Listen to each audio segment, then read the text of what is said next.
notre invité journal de ce soir, comme annoncé au début de cette édition d'information, M. Ndojima Espéré, rebonsoir. Rebonsoir.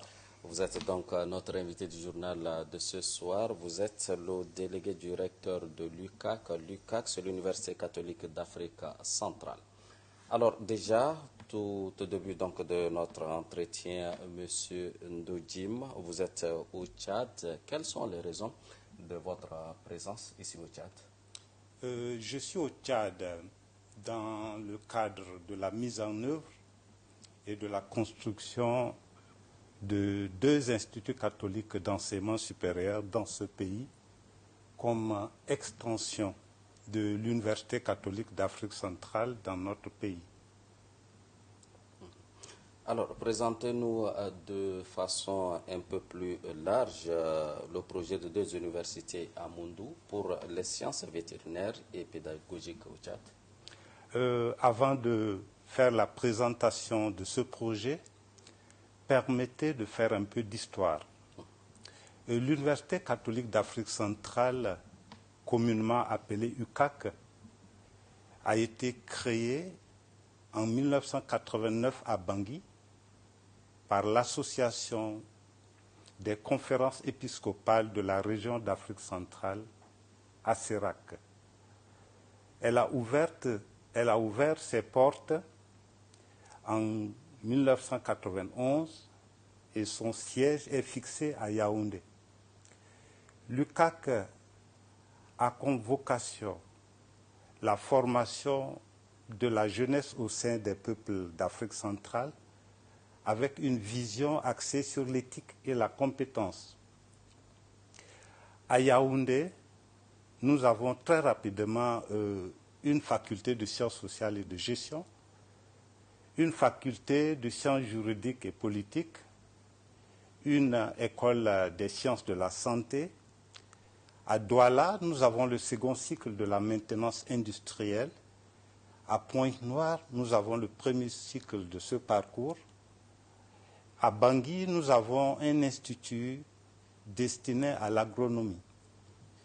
Lors de la création de l'UCAC, les évêques fondateurs avaient décidé que chaque conférence épiscopale choisisse le type de formation en lien avec les besoins de son pays et l'accueil. Voilà pourquoi nous ouvrons au Tchad ces 2 instituts, à savoir un institut supérieur de pédagogie d'Afrique centrale et un institut supérieur des sciences vétérinaires d'Afrique centrale. Quelles sont nos missions? Nous voudrions accroître la productivité et la compétitivité de l'économie sur le marché intérieur, régional et international. Nous voudrions mettre à la disposition de nos États des ressources humaines bien formées. Voilà en gros et de manière sommaire l'UCAC et ce projet. Alors, ces filières que vous voudrez bien ouvrir aussi au Tchad, est-ce qu'on peut également les trouver dans d'autres pays? Par exemple à Yaoundé, Pointe-Noire, à Bangui en Centrafrique? Non. Nous ouvrons ces structures en cohérence avec notre potentiel de développement. Nous n'avons pas ces filières dans ces pays-là. Voilà pourquoi nous ouvrons ces formations parce que le Tchad a exprimé le besoin. Voilà, absolument. Voilà. D'accord. Alors, de façon concrète, à quand le lancement officiel? Est-ce que tout est fin prêt? Oui, tout est presque fin prêt. Nous allons, si Dieu le veut bien, ouvrir nos portes en novembre prochain, dans la première quinzaine de novembre à peu près. Le processus de recrutement de nos futurs étudiants est déjà engagé. Nous avons des flyers qui ont été émis et qui sont diffusés. Nous avons ici au Tchad 5 centres d'examen, un centre ici à N'Djamena au centre catholique universitaire, À Abéché, nous avons un centre.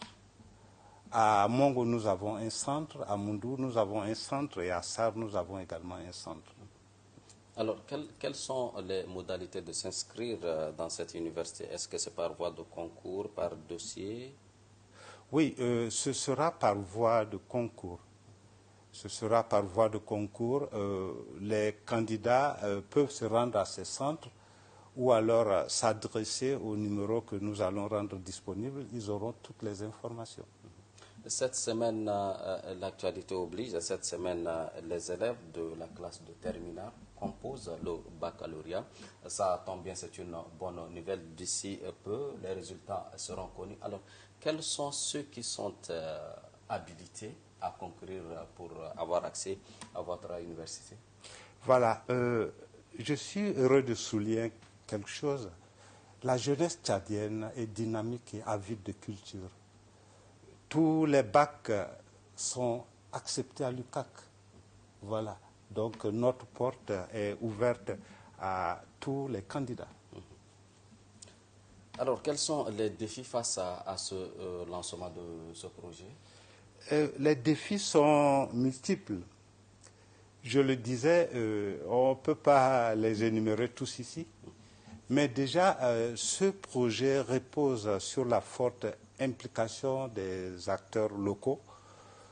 Pour sa mise en œuvre et sa construction, il va falloir compter sur les acteurs locaux, c'est-à-dire pour l'appropriation. En règle générale, notre regard est toujours tourné vers les autres continents quand il s'agit de grands projets. Or, il va falloir, en terre d'Afrique, assumer notre fierté. Ce sera le premier défi. Et je le disais tout à l'heure, face à une jeunesse dynamique et avide de culture, nous nous demandons qu'est-ce qu'on pourrait faire pour répondre à leurs questions. Voilà en gros tous ces défis. Au-delà de ça, en nous installant, un de nos objectifs, c'est la contribution à l'amélioration et à la diversification de l'offre d'enseignement supérieur. Voilà. Donc voilà en gros tous ces défis qui sont très multiples, mais j'en ai cité que quelques-uns. Monsieur le délégué, où est-ce que vous comptez s'installer exactement? Le Tchad est si vaste, 1 284 000 km². C'est bien vaste. Dans quelle ville exactement vous voulez vous installer? Alors l'extension de l'UCAC sera à Moundou. À Moundou, dans un premier temps, nous allons ouvrir nos portes dans des locaux provisoires avant la construction de notre site qui nécessite un grand travail. Ce sera à Moundou. Alors pourquoi le choix de Moundou? Est-ce que c'est parce que c'est proche un peu du Cameroun, non loin de la frontière? Qu'est-ce qui peut expliquer ce choix? Alors, les choix sont nombreux, mais vous répondez déjà à votre question. Je le disais, l'UCAC est fondé par les 6 pays de la sous-région.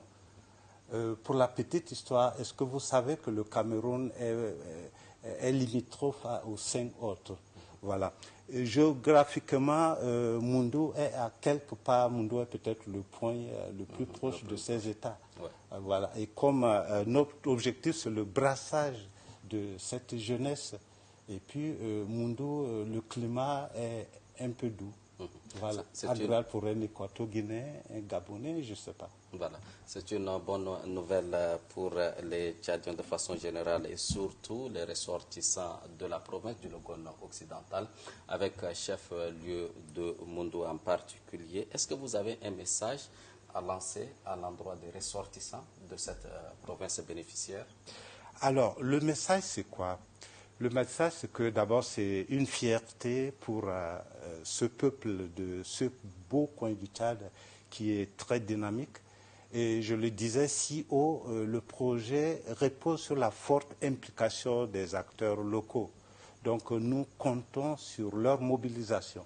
Déjà, pour la petite histoire, je suis pour le moment le seul membre de l'UCAC à être détaché. mais nous travaillons avec des acteurs locaux dans nos diverses commissions, la commission académie, la commission infrastructure, la commission fundraising. Donc, c'est le lieu ici d'exprimer la gratitude à toutes ces personnes-là, à toutes ces expertises qui font l'ossature de notre projet.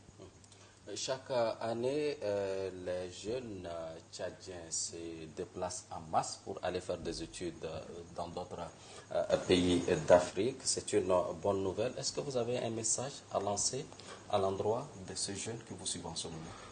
Voilà, le message, c'est d'inviter particulièrement tous ces jeunes qui me regardent à nous rejoindre pour que, ensemble, nous puissions bâtir l'Afrique de demain à partir du Tchad. Parce que le Tchad a toutes les ressources humaines, le Tchad a toutes les potentialités. Et que ces jeunes nous font confiance, parce que l'UCAC a fait ses preuves tout au long de son histoire. Et je demande aussi aux parents de nous faire confiance, afin que nous puissions former des acteurs concrets du développement au service de ce pays. Je vais devoir donc vous libérer. Est-ce que vous avez quelques mots pour, en guise de mot de fin? En guise de mot de fin, c'est une expression de gratitude. Au nom des porteurs de ce projet, je cite le grand chancelier de l'UCAC, Monseigneur Jean Barga. Je parle de Monseigneur Edmond Ditangar, l'archevêque de N'Djamena et le président de la conférence épiscopale du Tchad, notre partenaire essentiel. Je parle de Monseigneur Kouraleyo, l'ordinaire du lieu. Je parle au nom du recteur de l'UCAC, qui, corps et âme, a été déjà au Tchad dans le cadre de la mise en œuvre de ce projet. Je pense notamment au vice-recteur. Je pense à toutes ces expertises locales, le professeur Yaya Mahmoud, qui pilote la commission académie, M. Banyara Yoyana, M. Jean-Paul Batna, le secrétaire général de la conférence épiscopale du Tchad. Voilà tous ces porteurs de ce projet. Donc c'est un mot de gratitude à leur endroit. Quant à votre télévision, je ne cesse de réitérer cette gratitude pour l'occasion, l'opportunité que vous nous donnez pour parler de l'UCAC à très grande envergure. Voilà. Merci. Merci.